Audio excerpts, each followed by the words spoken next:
যে 7টি মাসআলার কথা বলতে চাই শীত উপলক্ষে, তার ভিতরে প্রথম মাসআলা হলো শীত উপলক্ষে ওযুর মধ্যে আমাদের বেশ কিছু ত্রুটি হয়, যার কারণে অনেক সময় ওযু হয়ই না। শীতের সময় আমাদের ত্বকটা শুকনা থাকে, চামড়াটা সাধারণত কি থাকে, একটু শুষ্ক থাকে।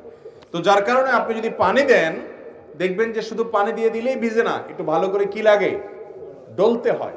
বিশেষ করে কয়েকটা অঙ্গ, 2 পায়ের গোড়ালি, এগুলো দেখা যায় যে শুধু আপনি টেপের সামনে পা ধরলেন তাতেই শুকায় যায়, ভিজে যায় না, বরং শুকনা থাকে, অনেকের পা ফেটে থাকে। এই জন্য এটাকে ডলে ডলে কি করতে হয়, ভেজাতে হয় এবং ধুইতে হয়, পানি লাগাইতে হয়। কারণ ত্বক যদি শুকনা থাকে ওযু হবে। অনেকের দেখবেন যে শীতের সময় কোন রকম এরকম টেপ দিয়ে পানি নিয়ে এভাবে মেরে দিয়ে শেষ, কোনোই শুকনা থেকে যায়। এই জন্য এগুলোকে ডলে ডলে ধোয়া। অনেকে আছে মুখ ধোন কোন রকম তাড়াহুড়া করে, কানের লতি, এই যে গোড়ার অংশ, চুলের অংশ, গোড়া, এগুলোতে দেখা যায় শুকনা থেকে যায়। নবী করিম সাল্লাল্লাহু আলাইহি ওয়াসাল্লাম বলেছেন, ওয়াইলুল লিল আকাবি মিনান নার, তোমাদের পায়ের গিরা গোড়ালি এগুলোকে জাহান্নামের আগুন থেকে বাঁচাবা, কারণ এগুলো যদি শুকনা থেকে যায় সেগুলো জান্নাতে যাবে না, জাহান্নামে যাবে। এজন্য শীতের মৌসুমে বিশেষভাবে আমাদের ওযুর এই অঙ্গগুলো যেন শুকনা না থাকে সেজন্য ডলে ডলে ওযু করতে হবে। এটা একটা গুরুত্বপূর্ণ মাসআলা। আর ওযুর ক্ষেত্রে আপনারা একটা হাদিস নিশ্চয় খেয়াল করে থাকবেন যে নবী করিম সাল্লাল্লাহু আলাইহি সাল্লাম যেখানে ওযুর কথা বলেছেন সেখানে ইসবাগের কথা বলেছেন। আসবিগুল ওযু, আসবিগুল ওযু আই আকমিলুল ওযু, মানে ওযুকে পূর্ণাঙ্গভাবে করো, ভালোভাবে করো। ওযুতে কোনো প্রকার অলসতা করতে হয় না। আমরা দেখা যায় গরমের সময় খুব লম্বা সময় নিয়ে ওযু করি, শীতের সময় আসলে দেখবেন মসজিদের ওযুখানাতে মানুষ নাই। আসর মাগরিব এশা এই সময় তো ওযুখানা দেখবেন যে খালি, অন্য সময় সিরিয়াল পড়ে থাকে।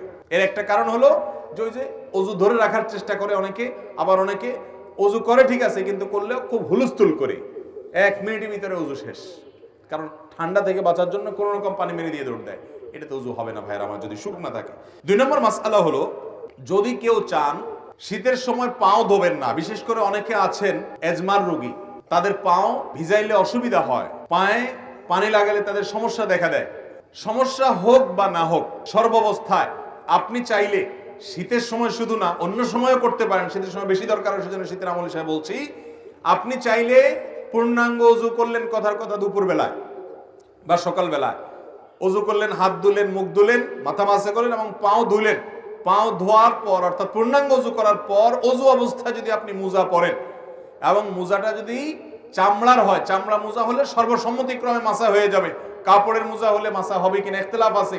তবে আমাদের আজকাল যেসব মোজা পাওয়া যায় একেবারে পাতলা, পরলে পার ভিতরে ফাঁকা দেখা যায়, এটা পরে নরমালি হাঁটা যায় না অনেক দূর পর্যন্ত, এগুলো তো মাসা কোনো হওয়ার কোনো সুযোগ নেই। তো যাই হোক, আপনি যদি ওযু করার পর এরকম মোজা পরেন তাহলে সেক্ষেত্রে সেই মোজা পরা অবস্থায় আপনার বাড়িতে অবস্থান থাকাকালীন করলে 24 ঘন্টার মধ্যে ওই মোজা খোলা ছাড়া আপনি ওযু করতে পারবেন। কিভাবে?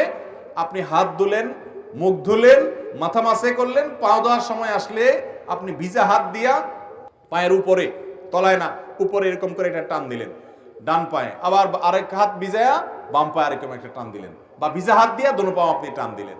তো এইভাবে মাসাহ করার মাধ্যমে পাও ধোয়ার কাজ হয়ে যায়।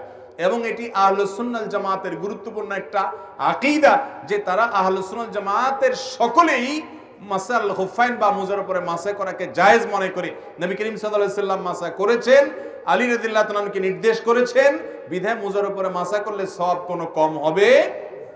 আমাদের সমাজে কেউ মুজার উপরে মাসা করলে অনেক মুরব্বীরাও বলে যে বাবা এই বয়সে তোমরা মুজা ধরছো, হ্যাঁ এখন তো সাহস করো পাও ধো। না ভাই, মুজার উপরে মাসা করলে সওয়াব একটুও কম হবে না। তো শীতের মৌসুম বিশেষ করে মুজার উপরে মাসা করা আমলটি করা যেতে পারে। অনেক মুরব্বী আছেন, অনেক অসুস্থ মানুষ আছে, এজমার রোগী আছে, কষ্ট হয়, তারপরও সে মুজার উপরে মাসা করে না, না জানার কারণে।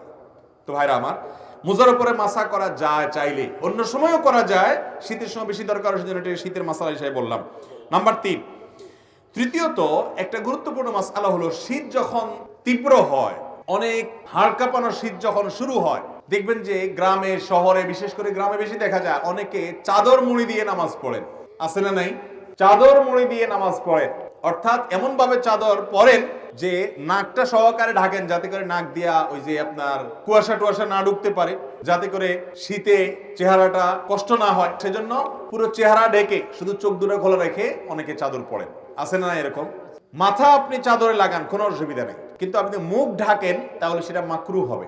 নবী করিম সাল্লাল্লাহু আলাইহি সাল্লাম মুখ ঢেকে সালাত আদায় করতে, নামাজ পড়তে নিষেধ করেছেন। অতএব শীতের সময় এই মাসআলাটা না জানার কারণে আমাদের অনেক ভাইরা আছেন যে এরকম পুরাটা মুড়ি দিয়ে নামাজ পড়েন। মহিলা হোক আর পুরুষ হোক, সকলের জন্য এক মাসআলা যে শীতের সময় হোক আর গরমের সময় হোক মুখ ঢেকে নামাজ পড়বেন না, নামাজের সময় মুখ খোলা রাখতে হবে। হ্যাঁ, কোনো মহিলা এমন কোন জায়গায় যদি নামাজ পড়েন সেখানে গায়রে মাহরাম পুরুষ আসা যাওয়া করে, তাহলে পর্দার খাতিরে তিনি ঢাকতে পারেন, যদি তার অন্য কোনো জায়গায় নামাজ পড়ার সুযোগ ব্যবস্থা না থাকে। কিন্তু সাধারণ অবস্থাতে এটা করা যাবে না। এই জন্য ভাইরা আমার, শীতের সময় মাসআলাটাও মাথায় রাখতে হবে যেন মুখ ঢাকা না হয় আমাদের চাদর দিয়ে। অনেকে মাফলার দিয়েও করে, চাদর না, মাফলারে এমন ভাবে পেঁচায় শুধু চোখ দুটো বাইরে হয়ে থাকে এবং নাক মুখ সব মাফলারে পেঁচানো থাকে। এরকম করলে নামাজ হয়ে যাবে কিন্তু ত্রুটিপূর্ণ হবে এবং মাকরুহ হবে। নাম্বার 4, অনেকে শীতের সময় জ্বরের কারণে অথবা ঠান্ডা লাগছে, প্রচন্ড সর্দি হয়েছে, এই জন্য তিনি নামাজ পড়েন না। এখন কথা হলো যে আমার শীতের মৌসুমে জ্বর বা ঠান্ডা এমন ভাবে লাগছে যে আমি ওযু করতে গেলে অসুস্থ হয়ে যাব, তাহলে তার জন্য নামাজ মাফ কিনা? উত্তর হলো নামাজ মাফ না। তিনি প্রয়োজনে পানি গরম করে ওযু করবেন। পানি গরম করে ওযু করে যদি তিনি তার এই কষ্ট দূর করতে পারেন তাহলে ফাবিহা ওয়া নি'মা, ভালো।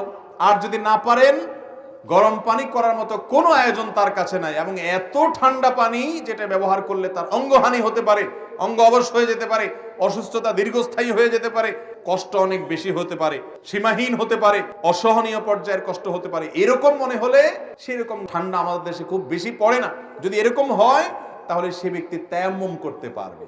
তারপরেও নামাজ ত্যাগ করার সুযোগ, ইসলামের সবকিছুর বিকল্প আছে, নামাজের কোনো বিকল্প ইসলামে। আপনি সফরে আছেন, রমজানের রোজা রাখতে পারছেন না, অসুস্থ হয়েছেন, রোজা রাখতে পারছেন না, অসুবিধা নেই, অন্য সময় রেখে দিলে চলবে। নামাজের মধ্যে এটা চলবে? অসুস্থ আছেন আপনি, নামাজ অন্য সময় পড়লে হবে না, ওই অবস্থাতেই পড়তে হবে। দাঁড়ায় না পারলে বসে পড়বেন, বসে না পারলে শুয়ে পড়বেন। আপনি নামাজ হাত নাড়াতে পারছেন না, ইশারা করে পড়বেন, কিন্তু আপনাকে পড়তে হবে। মোহতারাম হাজিরিন, সেই নামাজ আমরা অনেকে পড়ি না, অনেকে অবহেলা করি। ইসলামের নামাজের চাইতে গুরুত্বপূর্ণ কোনো আমল আর নাই। আপনি অন্য কোনো আমল করেন বা না করেন, নামাজ না পড়ার কোনো সুযোগ আল্লাহ তাআলা আমাদেরকে বুঝার তৌফিক দান করুন। তাহলে ভাইরা আমার, 4 নম্বর মাসআলা হলো যে শীতের সময় জ্বর ঠান্ডা সর্দি যাই হোক না কেন, নামাজ ত্যাগ করা যাবে না, ওযু ত্যাগ করা যাবে না। প্রয়োজনে গরম পানি দিয়ে করবেন, প্রয়োজনে গরম পানির কোনো অ্যারেঞ্জমেন্ট না থাকলে আপনি তায়াম্মুম করবেন। গরম পানির কোনো ব্যবস্থা নাই, এটা জেলখানায় হতে পারে, বাসা বাড়িতে সবাই আশেপাশে চুলা আছে, চাইলেই গরম পানির ব্যবস্থা করা যায়, ফ্লাস্কে রেখে আপনি ওযু করতে পারেন। 5 নম্বর মাসআলা হলো, অনেকে জানতে চান শীতের সময় যে এই যে শীত বস্ত্র দানের কথা একটু আগে আমরা বললাম, শীতের সময়ের একটা গুরুত্বপূর্ণ কাজ হলো শীতার্ত মানুষের শীত বস্ত্রের ব্যবস্থা করা। এখন প্রশ্ন হলো, যাকাতের টাকা দিয়ে শীত বস্ত্র দেওয়া যাবে কিনা? তো এর উত্তর হলো, যাকাতের টাকায় শীত বস্ত্র দেওয়া যাবে ওই ব্যক্তিকে যে ব্যক্তি যাকাতের হকদার, তার শীত বস্ত্র কেনার টাকা নাই, তখন আপনি তাকে শীতের কাপড় কিনে দিলেন, যাকাতের টাকা থেকে এটা জায়েজ আছে। কিন্তু আমরা সুন্নাহ ফাউন্ডেশন থেকে বা আরো বিভিন্ন সামাজিক সংগঠনগুলো যে শীতবস্ত্র বিতরণের উদ্যোগ নিয়ে থাকে, সেখানে যাকাতের টাকা আপনারা দিবেন না। আমরাও বলি যে আমাদের এখানে কেউ যাকাতের টাকা দিবেন না, কারণ আমরা যখন বিভিন্ন এলাকাতে গরিব দুঃখীদের মধ্যে শীতের কাপড় দেই, তখন কে যাকাতের হকদার আর কে যাকাতের হকদার না, এটা এতটা বেছে বেছে দেওয়া সম্ভব হয় না। যার কারণে যাকাতের টাকা দিয়ে শীতের কাপড় দিলে আপনার জানাশোনা কোনো গরিব যিনি অবশ্যই যাকাতের হকদার, তাকে আপনি দিতে পারবেন, কোনো অসুবিধা নেই। নাম্বার 6, একটা গুরুত্বপূর্ণ মাসআলা হলো, শীতের সময় অনেকে দেখা গেল শুধু চাদর গায়ে দিয়ে নামাজ পড়ছেন, তো চাদরের ভিতরেই হাতটা থাকে, হাত উঠানো, হাত বাঁধা, এই মুভমেন্ট করা, এই সবগুলো চাদরের ভিতরে করা, কারণ বাইরে করলে শীত লাগে। এই রোগটা আছে না নাই, এটাও হাদিসে পরিষ্কার ভাবে নিষেধ। আপনি যদি এক কাপড়ে, যে কাপড়ে নামাজ পড়েন, ধরেন আপনি চাদরে নামাজ পড়ছেন, তো আপনি হাত উঠানোর জন্য, হাত বাঁধার জন্য চাদরের বাইরে হাতটা বের করে নেবেন। আর যদি জামা গায়ে দেওয়া থাকে তাহলে তার বাইর করার কিছু নেই, হাতার ভিতরে হাত থাকাই যথেষ্ট। কিন্তু চাদরের ভিতরে যদি আপনি নামাজ পড়েন বা আপনি বড় কোনো কাপড়ে নামাজ পড়েন, তাহলে সেক্ষেত্রে শীতের জন্য ভিতরে ভিতরে আপনি সেরে ফেললেন, হাতটার বাইর করলেন না, নামাজ হয়ে যাবে, কিন্তু এটা মাকরুহ এবং অনুচিত কাজ। শীতের সময় এই কাজটা অনেক বেশি হয়ে থাকে, এটা লক্ষ্য রাখতে হবে। এটা 6 নম্বর মাসআলা। 7 নম্বর মাসআলা হলো, শীত একটু বেশি হলে, গরমের সময় দেখা যায় গরম একটু বেশি হলে কিছু মানুষ দেখবেন যে শীতের মা বাপ 14 গোষ্ঠী তুলে গালি দেয়। দেখছেন আপনারা? গালিগুলো তো আর আপনাদের কারো অজানা না, আশেপাশে বিভিন্ন মানুষ দেয় না, মা তুলে বাপ তুলে, শীতের আবার মা বাপ আছে, সেই মা বাপ তুলে মুখ খারাপ করে, লানত দেয়। তিরমিজির হাদিসে আসছে, নবী করিম সাল্লাল্লাহু আলাইহি ওয়াসাল্লাম বলেছেন, কোন ব্যক্তি যদি এমন কোন বস্তুকে, আল্লাহর এমন কোন সৃষ্টিকে যদি লানত দেয় যে লানত পড়ার ক্ষেত্র না, তাহলে সেই লানতটা তার উপরে বর্ষণ হয়। ভাইরা আমার আগের বক্তা আলোচনা করছেন রাগ দমন করা নিয়ে। এসব ওয়াজ হয় না আজকাল, দরকারি ওয়াজ ভাই।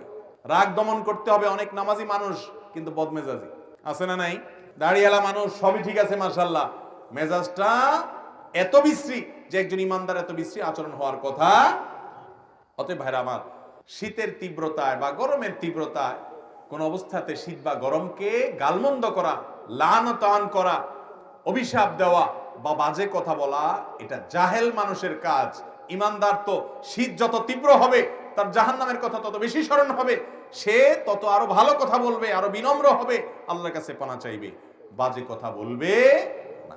আল্লাহ তাআলা আমাদের সবাইকে এই শীতের মৌসুমে আল্লাহকে সন্তুষ্ট করার মতো আমলগুলো করে যাওয়ার তৌফিক দান করুন।